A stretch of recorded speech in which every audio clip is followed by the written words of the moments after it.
Good. Hi everybody, welcome to our little cryptocurrency lecture, and I'm Ostap Okrin from the Chair of Statistics and Econometrics. This is by no means a complete dive into the world of cryptocurrency, but a little excursion with simple words. Before going into crypto world, let us start first with a simpler question. What is money? Being a kid, we were always mimicking adults by playing shops, stores, and different things were playing for us the role of money. For example, for a few Plantigo leaves, you could get a ride on your friend's bicycle in my hometown.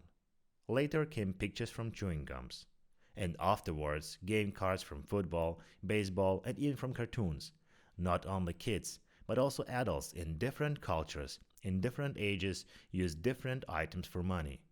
For example, rice was for ages used as money in Asia.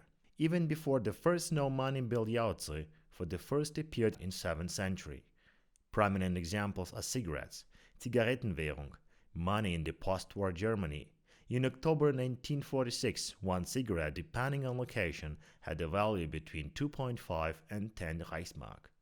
Gold. It always was, is, and will be money everywhere around the globe. Then classical coins and bills. And later on comes something very unnatural, something very special, what we call the Bitcoin. Is this a money at all? But what is money? If you look in the Wikipedia, we see that money is any item of verifiable record that is generally accepted as payment for goods and services, and payment of debts in a particular country or social-economic context.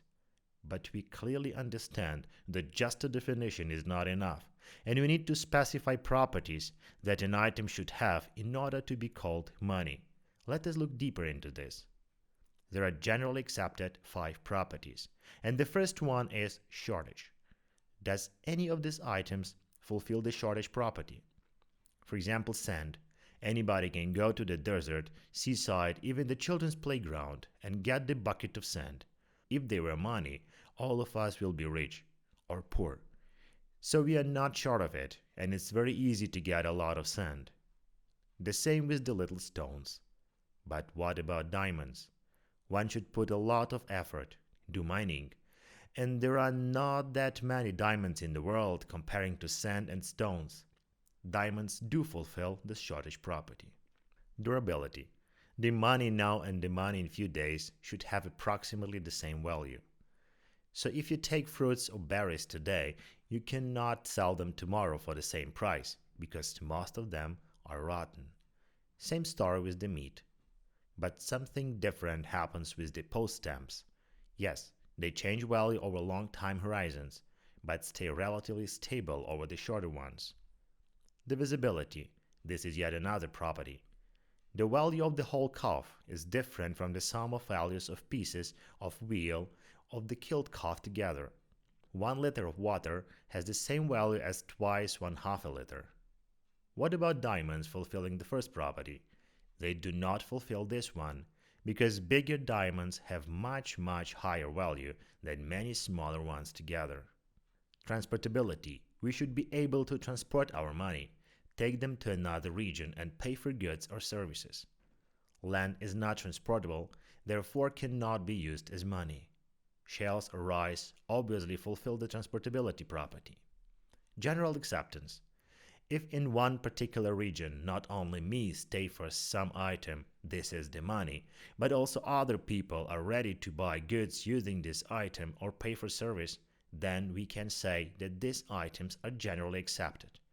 If we take gold again, we see that basically everybody in the world will state that gold is something very valuable. The cigarettes in the post-war Germany were generally accepted as the mean of payment, so it was money back then. But it's not money anymore. Money are not just items with properties. We can even say that they have own life, living a circle from birth to death. The circle is called a money circle. To have a start, imagine banks, communicating with information in the void. Then come industries to produce economic goods and services. They go to the banks and ask for a loan. This point is the birth of money. Everything has been monitored by central bank. Then we, the people, we work for these industries. We get this money as salaries by filling the second link of the circle. But we need to buy food, clothes, pay for services. Here is the point where we give all this money back to the industries, and they pay them with some interest back to the banks. This point is the death of the money. Money made the whole circle.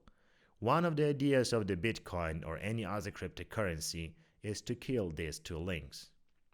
Why cannot we communicate directly? Even in this simplified version, the circle is still pretty complex, involving different parties. Let us narrow this even a bit further down. Here's just me and you, two people. And how does the money transfer works? If we are close to each other, I can just physically give the bill to you, and you give me back after a while. What happens if we are in two different parts of the world? In order to transfer the money, we need a third party, a bank. I'm giving my money to my bank, it is transferring to my partner, and then she is transferring me money back via the same procedure. Why do we need this intermediate point? The whole world is connected. We can transfer almost everything via network. But we should be sure that nobody else will get our money, but only the correct recipient. Here comes the part of the name cryptocurrency. Let us use our simplest source, the Wikipedia. A cryptocurrency is a digital asset designed to work as a medium of exchange that uses strong cryptography. Well, cryptography sounds like something from the Second World War. This word is connected with the Enigma machine, Lorentz machine, to protect commercial, diplomatic, and military communication. Nowadays, we want to protect even personal communication, and everything is encrypted. Even if you open your Google web page, you see this tiny lock symbol, which means that communication between web browser and the web page itself is encrypted, and the third party cannot read it. But what is encryption? This is just a function, and in the later cases, in particular in the case of Bitcoin, it is a SHA, secure hash algorithm, very complex but easily computable mathematical function that has an interesting property, using a sequence of characters of any length as an argument, say stop. The function returns the sequence of length 256 of seemingly random digits and characters from A to F. Nice feature of SHA is that it's very easy to evaluate the function on the computer, so it goes very easy this way. But if I have the sequence of characters, it is almost impossible to get back a stop. Even more interesting property of this function is that if I change just one character, the whole sequence is changed. Say we change from little o to the capital O. The new sequence looks completely different. Let us change the other character. Now we are ready to start with the Bitcoin. Very modern currency. Is it so modern? Was this brilliant idea born just a decade ago by Satoshi Nakamoto? Well, not really. Even before some other cryptocurrencies were born, there existed a raised stone on Yap Island in Micronesia. Here's our world, and the Yap Island is the very tiny one over there, just about 20 kilometers of length. And people on this island were using these stones as money. This is how they were transported on the land. Of course, such a big stone rarely belongs to just one person. Several people own parts of it. For example, one part belonged to Bill, another one to Ann. So there was almost no reason to transport it. It was just placed on one location, and everybody knew whom belonged which part of which stone, one to Bill and one to Ann. Nevertheless, on some occasions, stone still needs to be transported, for example, to the neighbored island. And sometimes the ships with the stones got drowned. What to do? Did you lose the money? No, of course not. The stone is still there, just under the water. Does it matter where it is located?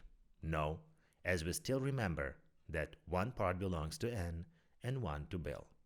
We can basically know the portions of the Yapstone money on the piece of paper. Let us add few more participants, Chris and ich, meaning me in German. Now all of us know that all these parts belong to all of us. Let's change the name of the money for simplicity to euros. What happens if I give 20 euro to Bill? His proportion increases and mine decreases, and we make a special note on our piece of paper. If Chris gives 10 euro to Bill, we see similar changes on Bill and Chris proportions. All the changes are noted on the piece of paper. So, do we need a stone? Obviously not. It is more than enough to have everything noted on our piece of paper. We have 4 people sitting at a table who decided to put some money on it and mark all the money movements on the list. I give to Bill 20 euro and Chris give to Bill 10.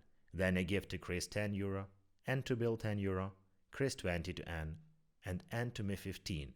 And you can continue in this way for a long time without giving to each other actual bills and coins.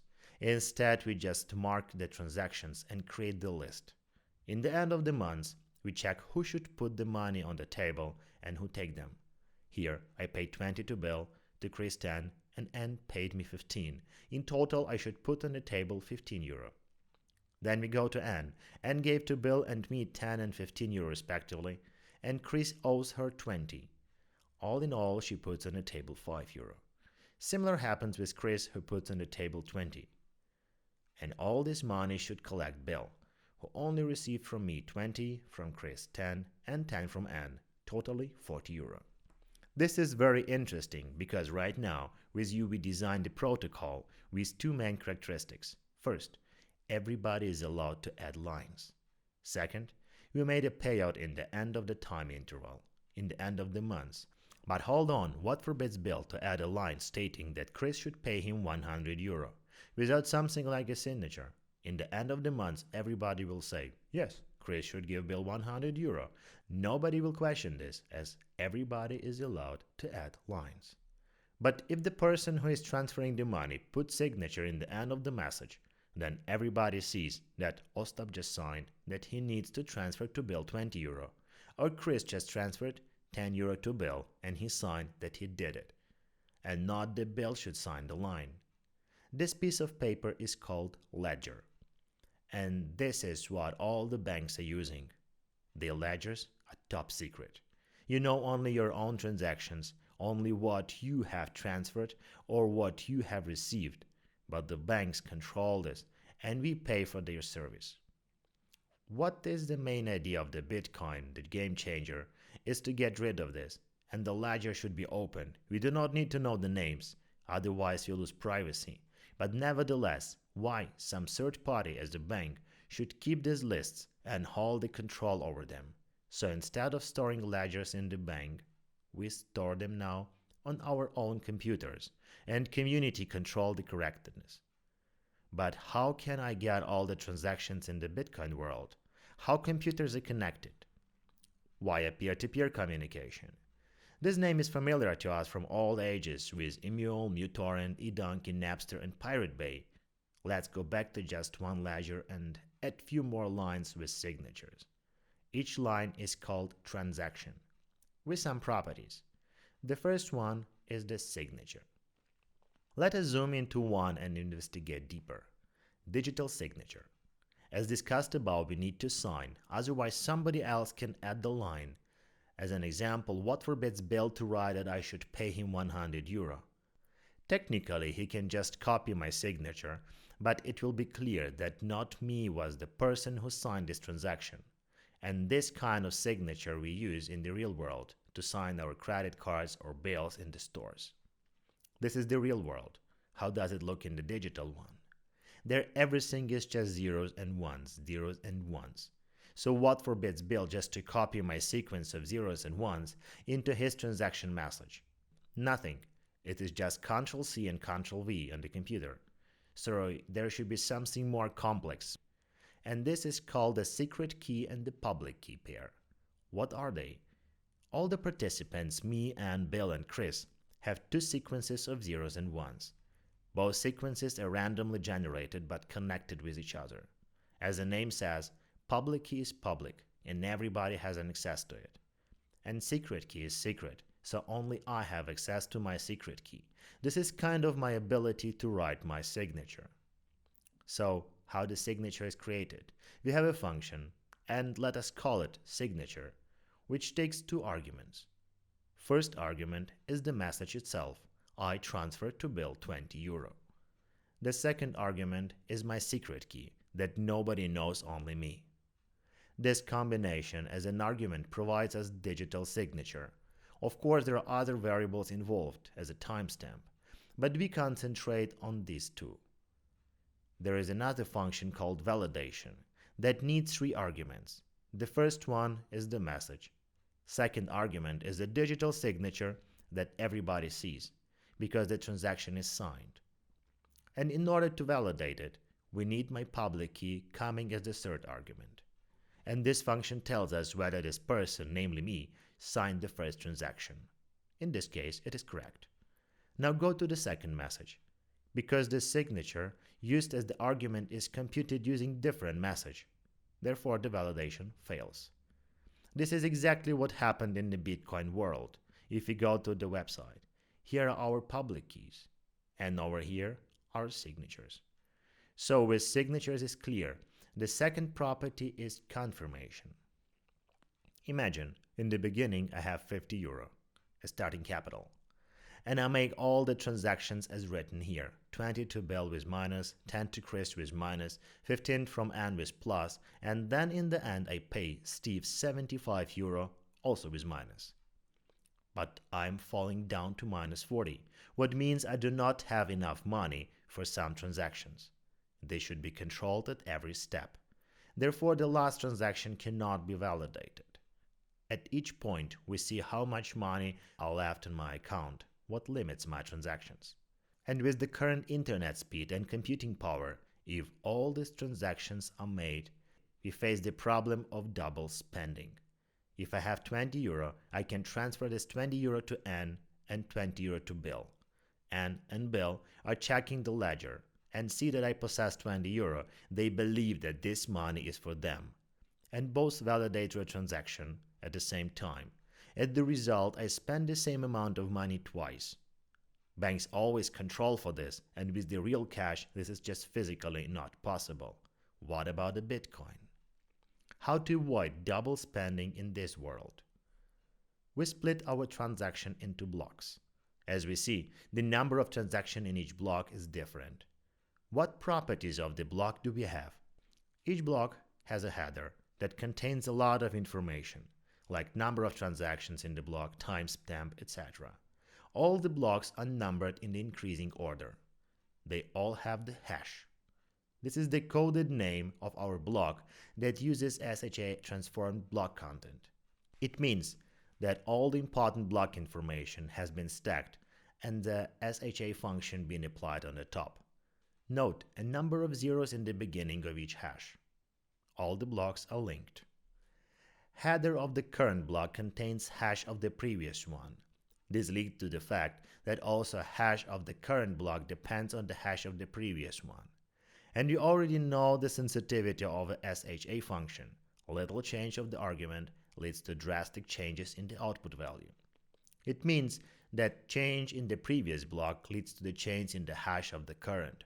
So changes in any blocks lead to changes in all upcoming ones.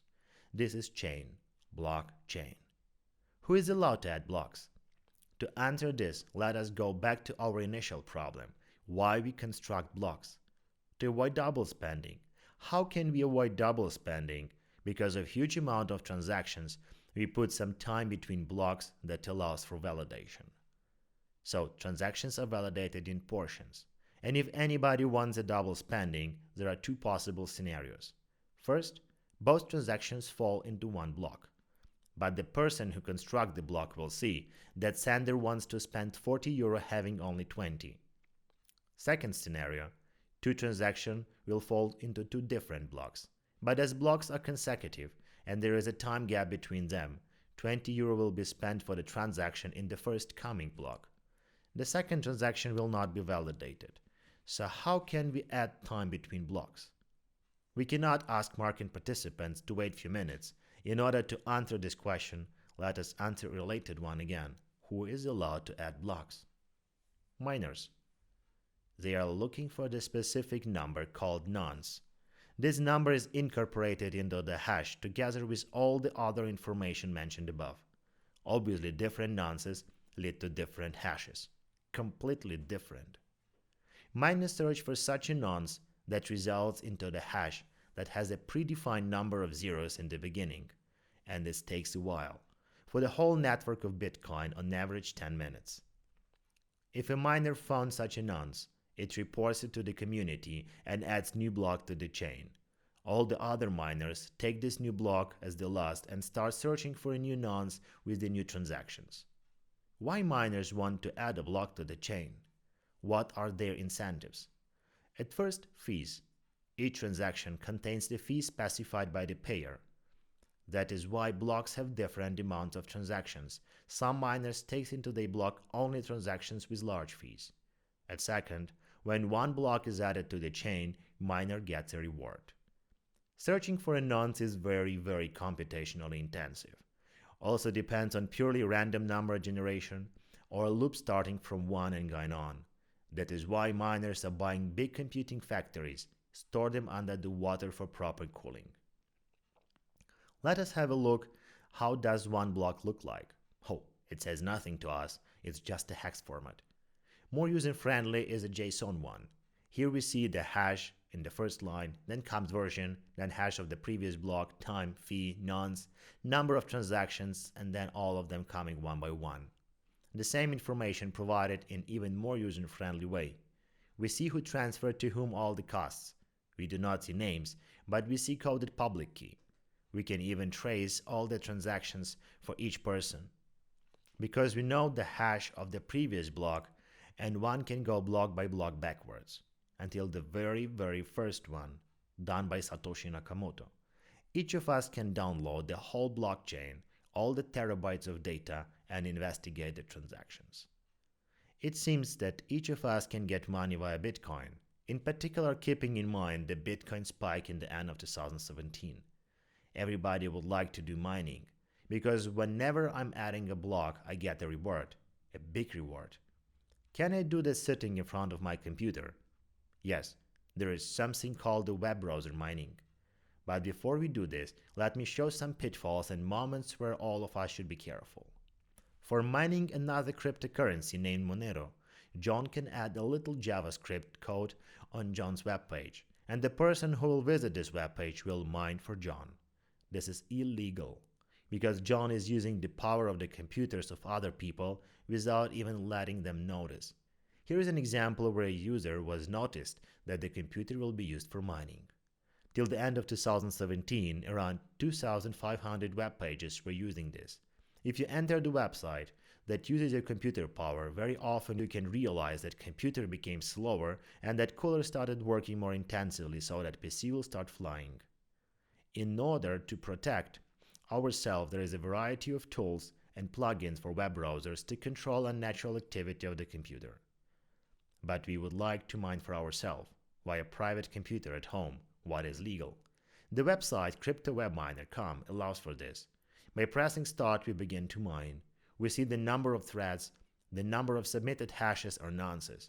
If we type address of our Monero wallet, we probably will earn some money. Now we know what are cryptos, we know the origin, we know how to mine. Now let us look at this from the practical side. How to buy cryptos. For this I need a wallet. Wallet or a Bitcoin address is computed from the SHA of the public key. First way is to use an app or the online wallet. For iOS or Android, we have a list of them. You transfer money from your credit card and in this way you buy cryptos. In this case, your wallet can be accessed from outside, allowing hackers to steal your bitcoins. Another way is the software installed on your computer, as Exodus. In this case, you may run offline and wallet addresses can be saved offline. Pretty funny possibility is the paper Bitcoin wallet. It's a bit contradicts with the main idea, as we still have a paper and it didn't go far from the usual hard money. This can be done on one of those two addresses, where the keys are generated by random movements of the mouse. One more way is to buy cryptos via cash machine, Bitcoin ATM.